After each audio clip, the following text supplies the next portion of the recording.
12,000 years ago, someone carved a story into stone. A vulture with outstretched wings, a scorpion poised to strike, a body without a head. Then they buried it, not by accident, but carefully, deliberately, like a message sealed in a jar. What kind of story do you entomb for a future to find? A myth, a memory, or was it a warning encapsulated for us? Hi, my name's William Smith, and you are watching Forgotten Histories. Let's start with what we actually see.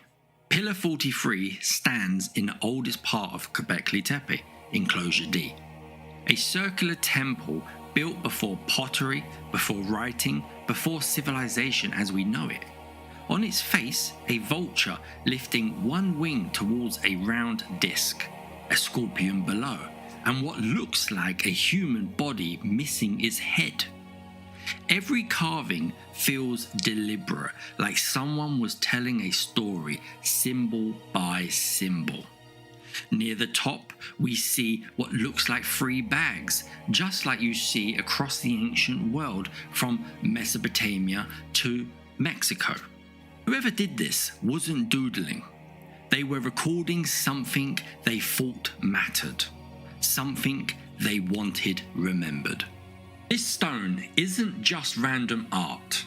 Every mark, every creature, every line feels encoded. But the real big question is, what were they trying to tell us? Is Pillar 43 a story about death like some people say? Or is it a map to the stars, a warning of what may come one day from the heavens? A team from the University of Edinburgh believe that animals might actually represent constellations, that the pillar could be an ancient sky map. According to their theory, the scorpion matches the constellation Scorpius, and the vulture might connect to Sagittarius. Put it all together, and it encodes a date around 10,950 BC. Right when a sudden global disaster struck the Earth, the Younger Dryas. A cold snap that began just after the last ice age, possibly triggered by a comet impact. If that's true, this stone might not just be symbolic, it could be a memory of something the builders lived through. And here's where the story takes a wild turn. Some researchers have noticed that the timing of this disaster, around 11,000 BC, lines up eerily well with the flood myths that echo across the world. In Mesopotamia, they call it the Epic of Atrahasis. The Bible remembers it as Noah's Ark.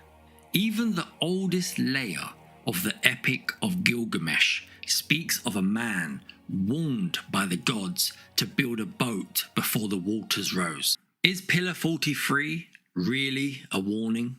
Well, my personal opinion is Pillar 43 likely either points to a cataclysm that happened and could happen again. But until we excavate the entire site of Göbekli Tepe, we are just none the wiser of whether or not this is one big calendar that points to a date that the fire and the storms and the disaster might return back to Earth.